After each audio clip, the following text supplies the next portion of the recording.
우리 하나님 말씀 같이 보겠습니다. 룻기 4장 1절에서 12절입니다. 룻기 4장 1절에서 12절입니다. 우리 함께 말씀을 읽는데 제가 한 절 읽고 여러분 한 절 읽고 교독하도록 하겠습니다. 보아스가 성문 위 회관으로 올라가서 앉아 있는데 그가 말하던 지방간으로서의 책임을 져야 할 바로 그 사람이 마침 지나가고 있었다. 보아스가 그에게 여보시오, 이리로 좀 올라와서 앉으시오 하고 말하였다. 그러자 그가 올라와서 앉았다. 보아스는 성읍 원로 10사람을 청하여 그 자리에 함께 앉도록 하였다. 그 사람들이 모두 자리에 와서 앉자 보아스가 지방간으로서 책임을 져야 할 사람에게 말하였다. 모압 지방에서 돌아온 나오미가 우리의 친족 엘리멜렉이 가지고 있는 밭을 팔려고 내놓았소. 나는 이 사실을 분명히 알려드리오. 여기 앉아 계시는 분들과 우리 마을 어른들께서 보시는 앞에서 나는 당신이 그 밭을 사라고 말씀드리오. 당신이 지방간으로서의 책임을 지겠다면 그렇게 하시오. 그러나 지방간으로서의 책임을 지지 않겠다면 그렇게 하지 않겠다고 분명히 말하여 주시오. 당신이 지방간으로서의 책임이 있는 첫째 사람이요 나는 그 다음이요. 그러자 그가 대답하였다. 내가 지방간으로서의 책임을 지겠소.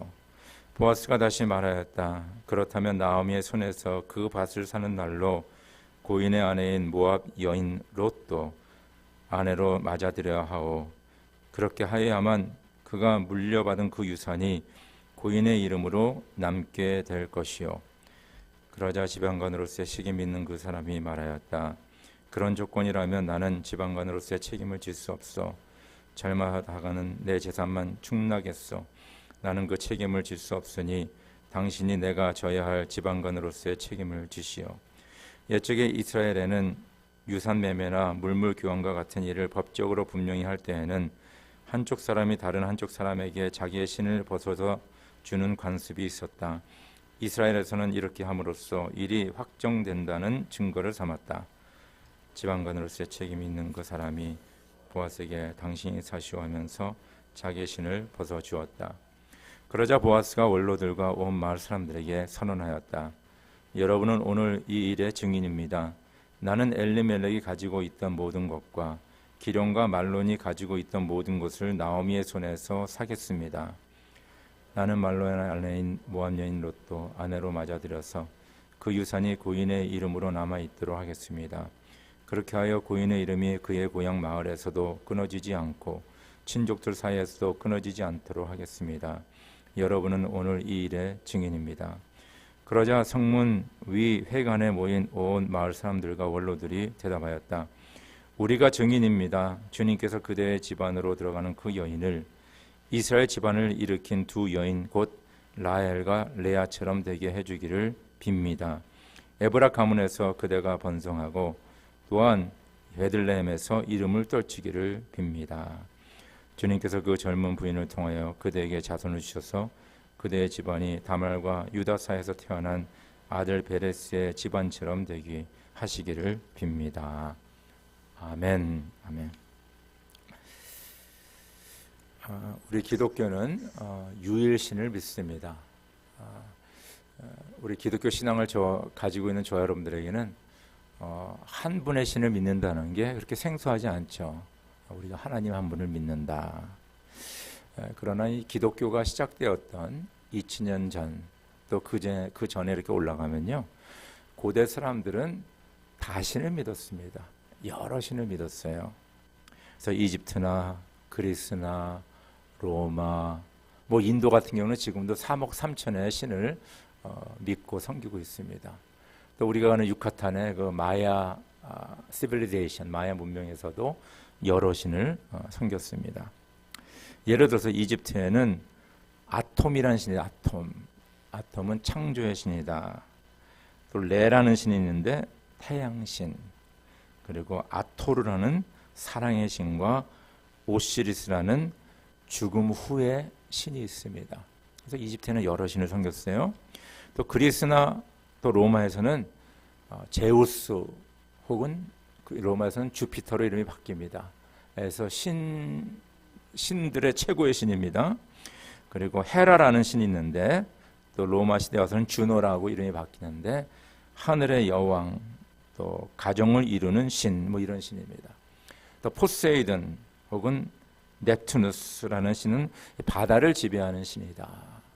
그리고 아테나는 미네르바라고 이제 로마에서는 이름이 바뀌었는데 바로 지혜의 여신을 얘기합니다. 또 저희가 가는 그 유카탄의 그 마야 사람들은 아푸치라는 죽음의 신을 믿었습니다. 또 자크라는 다산의 신을 믿었어요. 그리고 키닉 아하우라는 태양신, 그리고 쿠쿠루칸이라는 이게 뱀신인데 이 뱀이 비를 가져다 준다고 합니다. 그래서 고대 근동에서 시작해가지고 또 우리 유카탄의 마야 문명 그리고 지금까지도 진짜 세상에 많은 사람들은 다신을 섬기고 있습니다. 참 이런 다신을 섬기는 그런 배경 가운데 기독교가 시작이 된 겁니다. 유일신 하나님 한 분을 믿는 그 종교가 시작이 된 것입니다. 바로 우리가 믿는 이 하나님, 유일하신 신은 창조주 하나님입니다. 그러니까 우주 만물을 창조하시고 인간의 생명을 창조하신 그 하나님을 저와 여러분들이 믿는 것입니다. 이것이 우리의 신앙이에요.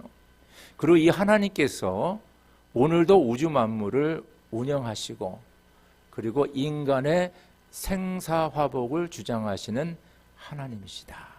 그것을 우리가 믿습니다. 그래서 우리의 신앙에는, 우리의 믿음에는 이 세상의 우주 만물 모든 것, 나의 생명, 나의 소유 모든 것이 하나님께로부터 왔고 이 모든 것은 하나님의 것이다라는 그 믿음이 고백되어야 합니다. 아멘입니까? 네, 좀 아멘이 약한 것 같아요. 아멘입니까? 그것이 저와 여러분이 믿는 기독교예요. 이 모든 것이 하나님께로 왔고 이 모든 것은 하나님의 것이다. 철저히 하나님 중심의 삶, 그것이 바로 기독교 신앙입니다. 우리 구약에 읽어보면 욥기가 나옵니다. 욥기, Book of Job이라고 그러는데 욥기는 바로 유일하신 하나님께서 이 세상 모든 만물을 뭡니까? 창조하시고 주관하시고 하나님의 뜻에 모든 것이 순종해야 되는 그 메시지를 전달하고 있습니다. 욥은 엄청난 고난을 당합니다. 인간으로서 당할 수 있는 모든 고난이라고 할 수 있겠죠. 그는 먼저 10자녀를 다 잃게 됩니다. 다 죽어요, 10자녀가. 그리고 자기의 재산이 다 없어집니다. 엄청난 부자였거든요. 근데 하루아침에 거지가 되어버립니다. 그리고 자기 아내는 자기를 저주하고 떠나버립니다. 그리고 육신의 질병을 얻게 됩니다. 모든 것을 다 잃었죠.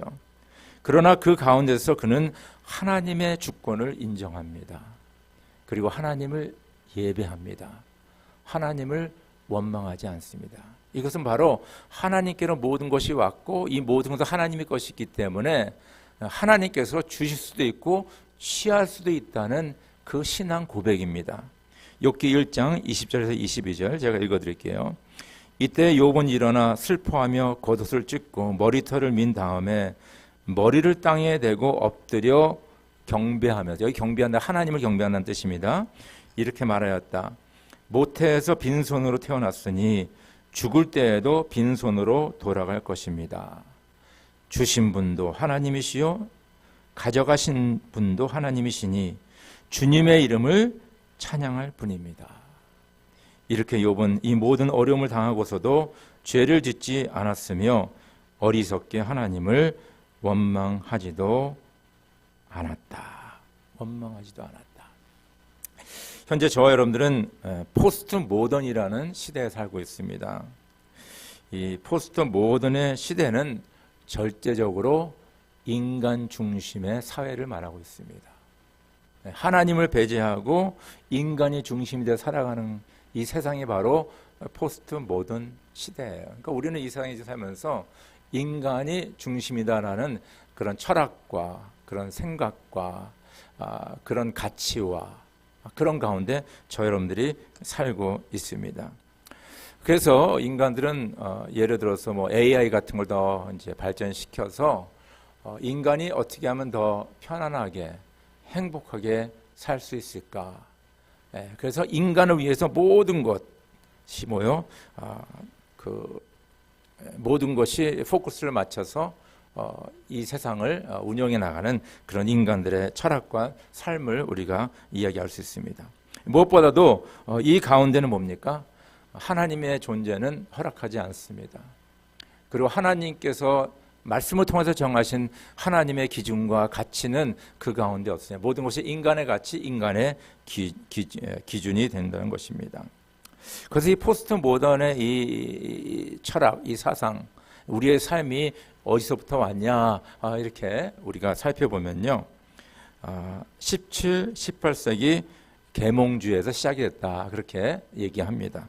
영어로는 Age of Enlightenment라고 그렇게 얘기하죠.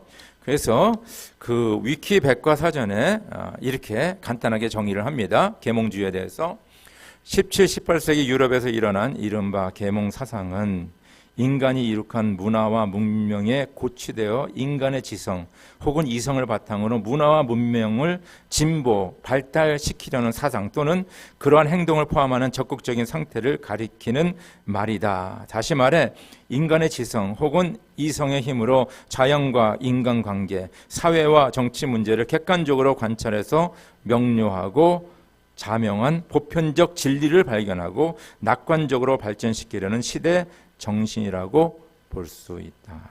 계몽 사상은 이와 같은 정신으로 인간의 존엄과 평등, 자유권을 강조함으로써 유럽의 중세 시대를 지배한 전제 군주와 요 다음이 중요합니다. 로마 카톨릭 교회와 신학의 족쇄로부터 인간 이성의 해방을 주장했다. 상당히 중요한 얘기죠. 왜냐하면 기독교가 2000년 전에 시작이 되면서 그 계몽주의가 들어서기 한 1600년 동안 하나님의 말씀 또 하나님을 믿는 신앙이 절대적이었습니다. 그래서 모든 세계관은 하나님으로부터 시작이 되는 거예요. 하나님이 창조하셨고 하나님이 이 일을 하시고 하나님 때문에 이렇게 살고 있고 등등 모든 것이 하나님의 그 렌즈를 통하여서 우주 만물과 이 세상에 일어나는 모든 현상들을 이해했습니다. 근데 이제 계몽주의가 시작이 되면서 바로 이런 하나님 중심, 하나님 관점을 이제 없애버리고 인간 중심과 인간의 관점에서 이 세상을 이해하고 우리 인간들이 힘을 합쳐서 이 세상을 더 좋은 세상으로 만들자라는 것이 계몽주의입니다. 그것이 이제 시작이 돼가지고 지금 우리가 포스트 모던에 와 있는 것을 알 수 있습니다. 자, 이런 사회에서는 저 여러분들 우리가 예수를 믿고 유일하신 하나님을 믿는 신앙을 가지고 있습니다. 이 가운데 진정 나의 삶의 중심은 누구인가? 한번 그것을 우리가 질문을 해봐야 됩니다. 세상에서는 다 뭡니까? 인간 중심이라 얘기하고 있는데 여러분 개인, 여러분 가정의 중심에는 누가 있습니까? 하나님입니까? 아니면 여러분 자신입니까? 여러분 개인입니까? 제가 생명의선 성역 공부 가르칠 적에 꼭 이런 비유를 하는데요. 우리 마음의 중심이 있는데 그리고 우리의 삶의 영역이 있는데 예수를 믿기 전에는 예수라는 분이 우리 삶의 영역 밖에 있었습니다. 그리고 내 삶의 왕좌에는 내가 앉아 있었어요. 그런데 예수를 믿으면서 내 삶의 영역에 밖에 있던 예수가 내 삶의 중심, 그 왕좌에 앉으십니다. 그리고 나 자아는 그 예수님의 발밑에서 예수님의 종으로 예수의 명령, 예수님의 주권을 받들고 사는 것이 바로 크리스천의 삶입니다. 그런데 세월이 가면서 비록 예수님은 나의 삶의 영역에 있지만은 그 내 마음 중심에 그 왕좌에는 내가 다시 앉게 되고 그리고 예수님은 내 발 밑에서 나의 종노릇을 하고 있는 것을 우리가 볼 수가 있습니다. 비록 예수는 우리의 삶에 있어요. 그러나 나의 삶의 중심은 나라는 것입니다. 이렇게 변화된 우리의 신앙의 삶을 우리가 가끔 보게 됩니다. 그래서 이 질문이 중요한 질문이에요. 내 삶의 중심에는 예수가 앉아 있는가 아니면 내가 지금 앉아 왕노릇하고 있는가? 그런 측면에서 저 여러분들은 오늘의 말씀을 함께 저와 함께 묵상하기를 간절히 바랍니다. 오늘 첫 번째, 하나님의 기업을 믿는 자라는 그런 소제목인데 같이 말씀을 읽어보겠습니다. 시작. 보아스가 성문이 회관으로 올라가서 앉아 있는데 그가 말하던 지방관으로서의 책임을 져야 할 바로 그 사람이 마침 지나가고 있었다. 보아스가 그에게 여보시오, 이리로 좀 올라와서 앉으시오 하고 말하였다. 그러자 그가 올라와서 앉았다. 보아스는 성읍 원로 10사람을 청하여 그 자리에 함께 앉도록 하였다. 그 사람들이 모두 자리에 와서 앉자 보아스가 지방관으로서 책임을 져야 할 사람에게 말하였다. 모압 지방에서 돌아온 나오미가 우리의 친족 엘리멜렉이 가지고 있는 밭을 팔려고 내놓았어. 오늘 우리가 말씀 읽은 그 말씀입니다. 여기서 우리가 먼저 기억해야 될 것은 구약에서의 땅은 하나님께 속한 것입니다. 하나님의 것입니다. 이스라엘 백성들 가나안 땅을 정복하여서 이제 분배를 받게 됩니다. 12지파에게 땅을 나눠주고 12지파에 속한 가정들에게 그 땅이 다 이렇게 나눠지게 됩니다. 그런데 그 땅은 자기들의 소유가 아니라 하나님의 소유입니다. 그리고 그 지파, 그 가정이 사는 동안 그 땅에 뭡니까? 청지기로서 살아가는 것입니다. 레위기 25장 23절에 분명히 하나님은 모세를 통해서 말씀하고 있습니다. 땅을 아주 팔지는 못한다. 땅은 나의 것이다. 너희는 다만 나그네이며 나에게 와서 사는 임시 거주자일 뿐이다. 레위기 25장 24절 25절 너희는 유산으로 받은 땅 어디에서나 땅 무르는 것을 허락하여야 한다. 내 친척 가운데 누가 가난하여 그가 가진 유산으로 받은 땅이 얼마를 팔면 가까운 친척이 그 판 것을 물을 수 있게 하여야 한다 라고 말하고 있습니다. 자, 오늘 말씀을 보니까 그 나오미가 자기 남편과 두 아들의 땅을 판다고 합니다. 여기 두 가지 의미가 있죠. 하나는 거지잖아요. 지금 뭐 아무것도 뭐 어떻게 살 수 있는 그런 길이 없습니다. 그러니까 땅을 팔 수밖에 없는 그런 상황 속에 있는 거예요. 두 번째는 이 땅을 경작할 능력이 없습니다. 땅은 있어도 누가 일을 해야 되잖아요. 그러니까 무력이죠. 아무것도 할 수 없는 가운데 먹고는 살아야 되니까 이 땅을 팔 수밖에 없습니다. 그럼 오늘 우리가 말씀인 것처럼 이 땅을 누가 구입해서 이 땅이 계속해서 이 가문으로 이어지게 하냐면 가까운 친척이 이 땅을 맡아야 된다라고 성경은 말하고 있습니다. 그러니까 이 친척의 입장에서는요, 자기 그 친척 혹은 가족을 위해서 큰 일을 하는 것이 희생하는 것입니다. 그래서 이 땅을 돈 주고 이제 사는 거죠, 맡는 거죠. 그리고 이 땅이 뭡니까? 그 가문에 계속 이어가도록 그 일을 행해야 되는 것입니다. 아니면 이제 그 유대인들에게는 희년이라는 게 있죠. 주빌리. 그래서 50년째 되면 그 땅이 바로 본 주인에게 돌아가게 돼 있어요. 그러니까 어떤 면에 보면 이 땅을 사는 자는 뭡니까? 경제적으로 손해를 볼 수가 있다는 것입니다. 열왕기상 21장에 보면요, 아합 왕과 나봇 그 포도원 주인의 이야기가 나오고 있습니다. 아합은 이스라엘 왕으로서 기원전 9세기 한 870, 60 그때 왕노릇하던 사람입니다.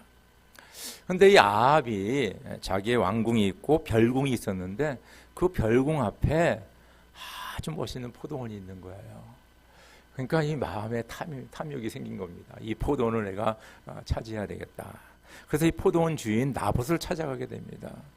나봇에게 내가 적당한 값을 치러줄 테니까 이 포도원을 나에게 팔아라. 그 나봇이 이 왕이 이렇게 정중하게 오퍼를 하는데 나는 이 오퍼를 못 받아들이겠다.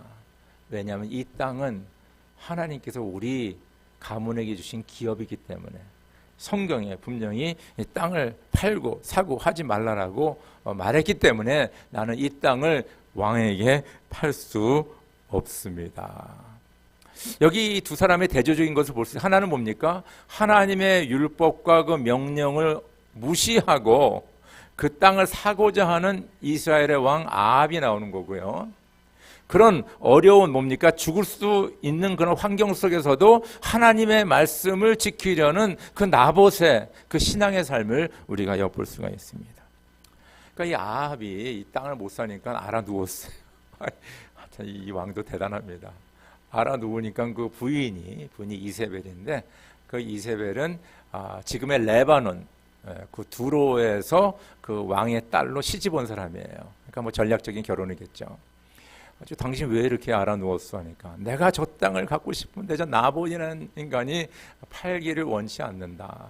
그러니까 이 이세벨, 그렇죠? 그 이방 나라 왕의 딸의 입장에서는 이거 왕이 말하는데 말을 안 듣는 게 이게 말이 되냐? 내가 해결해 주겠다. 그러면서 그 왕에게 이렇게 붙어 있는 그런 사람들 가운데 두 사람의 거짓 증인을 세우게 됩니다. 나봇이라는 사람이 하나님을 욕하고 왕을 욕하겠다. 그러니까 그 당시에 하나님을 욕하는 사람 뭐예요? 하나님의 이름을 망령되이 일컫지 말라. 분명히 십계명에 있지 않습니까? 돌로 쳐 죽이는 거예요. 그래서 이 나봇이라는 사람이 돌에 맞아 죽고, 하나님의 말씀을 지키려다가, 하나님의 기업을 지키려다가 돌에 맞아 죽고, 그 땅을 뭡니까? 아합 왕이 뭡니까? 뺏어가게 됩니다. 이게 비극이죠, 비극이죠. 여러분, 이 말씀 우리가 보면서 우리가 이 세상에 살면서 지금 세상은 나 중심, 인간 중심의 삶을 살라라고 계속 얘기하고 있고요. 너가 가지고 있는 건 네 것이다. 네 마음대로, 네가 원하는 대로, 네 생각대로 살아야 된다라고 계속 우리는 뭡니까? 세뇌 교육을 받고 있습니다. 그런 가운데 우리는 하나님의 말씀을 붙잡아야 되고, 하나님의 말씀을 지켜야 되고, 뭐요? 하나님의 가치와 기준을 가지고 살아가는 것이 바로 기독교인의 삶입니다. 보아스라는 사람은요, 이 하나님의 기업, 하나님의 것을 믿었어요. 그리고 하나님의 말씀을 믿은 것을 우리가 알 수 있습니다. 우리가 가지고 있는 모든 것은 하나님의 것이고, 하나님이 주신 이 기업은 우리가 청지기로서 맡아야 된다는 그 사실을 보아스는 알고 있었습니다. 보아스는 그 엘리멜렉에 가까운 친척으로서 내가 그 엘리멜렉 가문의 이 기업을 계속 이어가도록 내가 도와야 된다. 바로 하나님의 기업을 그는 깨달았습니다. 그래서 저 여러분들은 이것을 알아야 돼요. 내가 지금 모든 것은 뭡니까? 누구 것이에요? 하나님의 것이다. 하나님의 기업으로서 우리에게 맡겨주신 것이다. 우리는 저와 여러분들은 뭐예요? 이 세상에 살면서 하나님의 주신 것을 청지기로서 잘 감당해야 될 사명이 있다. 그리고 세 번째, 저는 이 말씀을 묵상하면서 지금 그 엘리멜렉과 두 아들이 뭡니까? 사실을 그 다 말아먹은 거 아닙니까? 저 여러분들은요, 하나님이 주신 우리 가정과 우리의 자녀들과 또 주신 물질과 이 모든 것을 뭡니까? 잘 관리해야 될 신실한 청지기의 사명이 있습니다. 그래서 우리는 뭡니까? 하나님이 주신 것을 막 다루면 안 돼요. 흥청망청하게 막 써버리면 안 되는 거예요. 우리의 육신도 마찬가지입니다. 우리가 우리 육신을 잘 케어해야 됩니다. 우리의 자녀들도 마찬가지예요. 우리가 자녀 교육을 잘 해야 됩니다. 이것이 바로 하나님의 기업을 올바로 인식하는 하나님의 사람들의 삶입니다. 보아스는 바로 이것을 깨달았습니다. 두 번째는요, 하나님의 기업을 받은 자의 책임이 있습니다. 우리 같이 읽읍시다. 시작. 나는 이 사실을 분명히 알려드리요. 여기 앉아 계시는 분들과 우리 마을 어른들께서 보시는 앞에서 나는 당신이 그 밭을 사라고 말씀드리요. 당신이 지방간으로서의 책임을 지겠다면 그렇게 하시오. 그러나 지방간으로서의 책임을 지지 않겠다면 그렇게 하지 않겠다고 분명히 말하여 주시오. 당신이 지방간으로서의 책임이 있는 첫째 사람이요. 나는 그 다음이요. 그러자 그가 대답하였다. 내가 지방간으로서의 책임을 지겠소. 보아스가 다시 말하였다. 그렇다면 나오미의 손에서 그 밭을 사는 날로 고인의 아내인 모압 여인 룻도 아내로 맞아들여 하오. 그렇게 하여야만 그가 물려받은 그 유산이 고인의 이름으로 남게 될 것이요. 그러자 지방간으로서의 책임이 있는 그 사람이 말하였다. 그런 조건이라면 나는 지방간으로서의 책임을 질 수 없어. 잘못하였다가는 내 재산만 축나겠소. 나는 그 책임을 질 수 없으니 당신이 내가 져야 할 지방간으로서의 책임을 지시오. 옛적에 이스라엘에는 유산매매나 물물교환과 같은 일을 법적으로 분명히 할 때에는 한쪽 사람이 다른 한쪽 사람에게 자기의 신을 벗어서 주는 관습이 있었다. 이스라엘에서는 이렇게 함으로써 일이 확정된다는 증거를 삼았다. 지방간으로서의 책임이 있는 그 사람이 보아스에게 당신이 사시오 하면서 자기의 신을 벗어 주었다. 우리가 우리의 삶을 가만히 살펴보면요, 우리는 권리는 많이 주장하면서 책임을 회피하는 경향이 있습니다. 이것은 내가 가져야 돼. 이것은 내 자리야. 뭐 이렇게 많이 주장하죠. 그러면서도 내가 책임을 지고 내가 희생해야 되는 것은 사람들이 꺼리는 것을 알 수 있습니다. 하나님의 기업을 받은 자는 그 책임이 따라옵니다. 꼭 기억하세요. 하나님의 기업을 받은 자는 그 책임이 따라옵니다. 가까운 친척에게 선택권을 줍니다. 당신이 제일 가까우니까 그 나오미가 파는 그 밭을 다 사시오. 그러니까 이 사람이 내가 사겠다 그랬어요.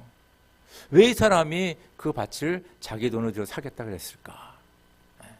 여러분, 지금 그 나오미의 남편도 죽고 두 아들도 죽어서 그 가문을 이어갈 사람이 없는 거예요.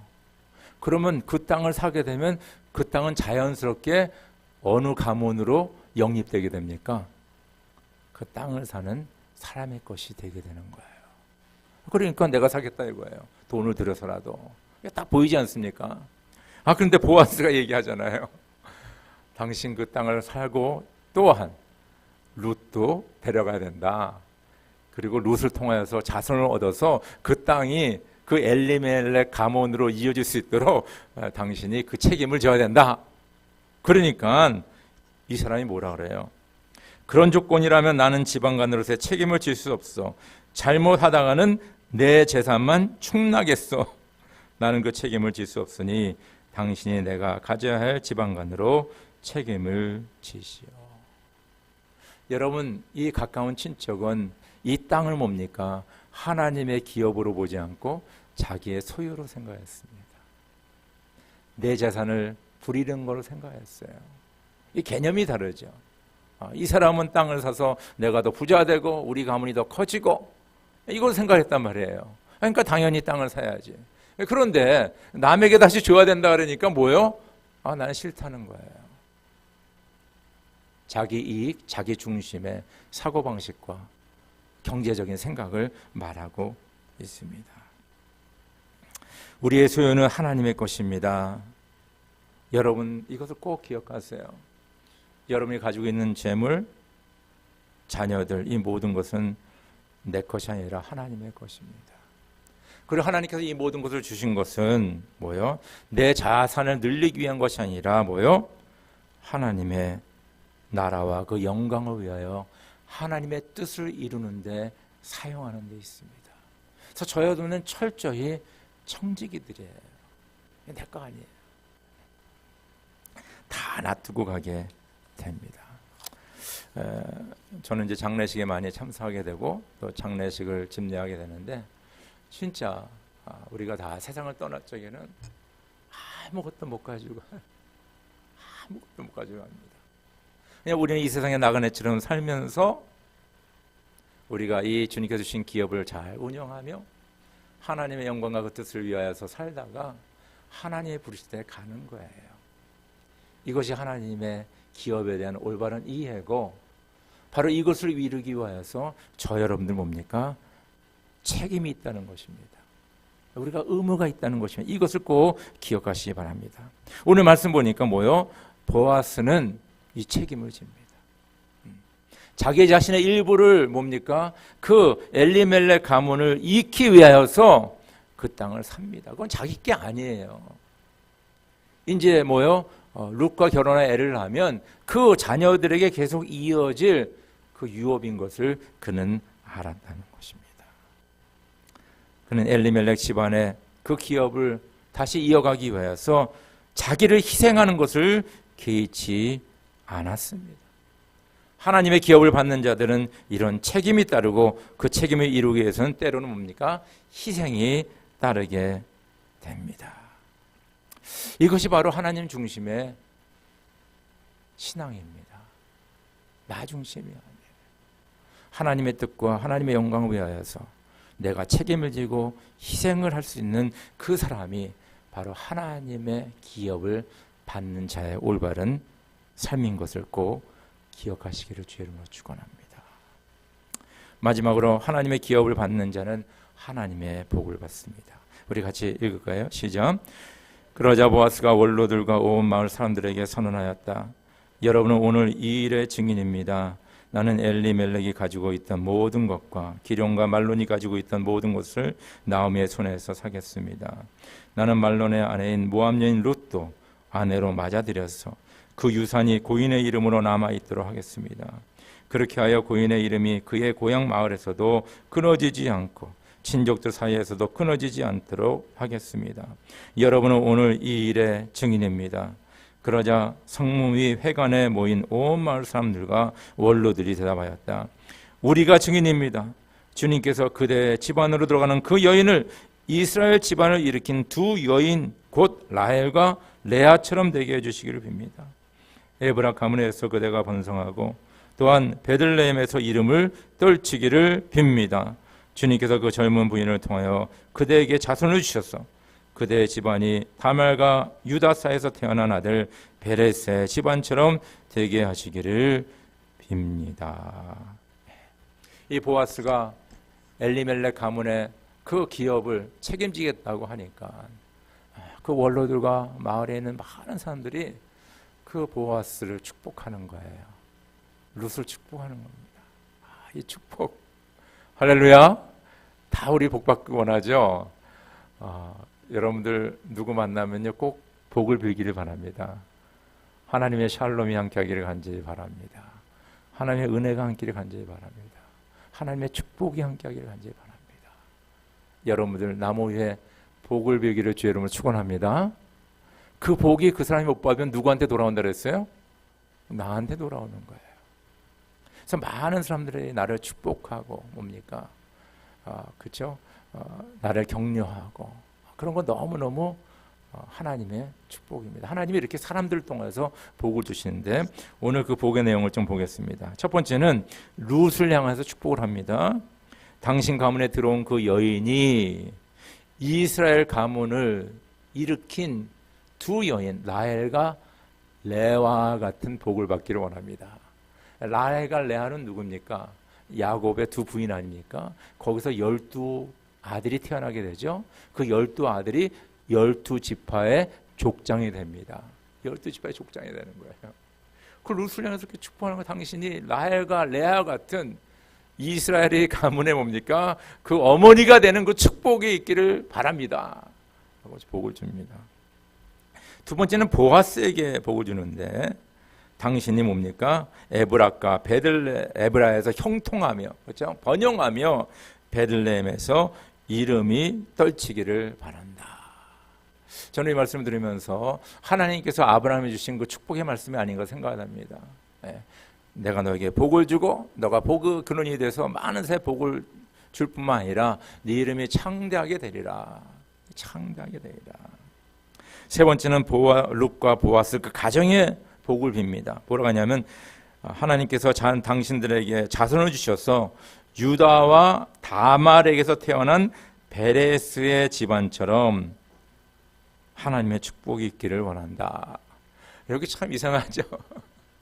그 유다가 다른 자녀가 있는데 이 다말이라는 여인은요 사실 유다의 며느리예요. 이거는 좀 너무 이상한 관계죠.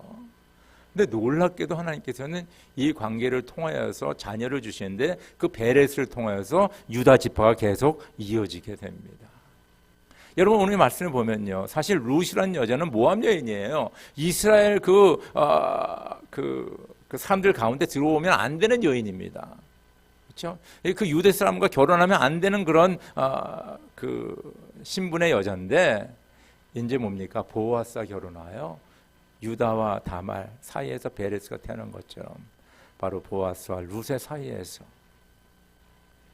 뭐요? 다윗 왕이 태어나고 그리고 뭡니까? 메시아가 태어나는 그런 놀라운 축복을 그 사람들이 지금 뭡니까? 그 복을 빌어주고 있다는 거예요. 할렐루야.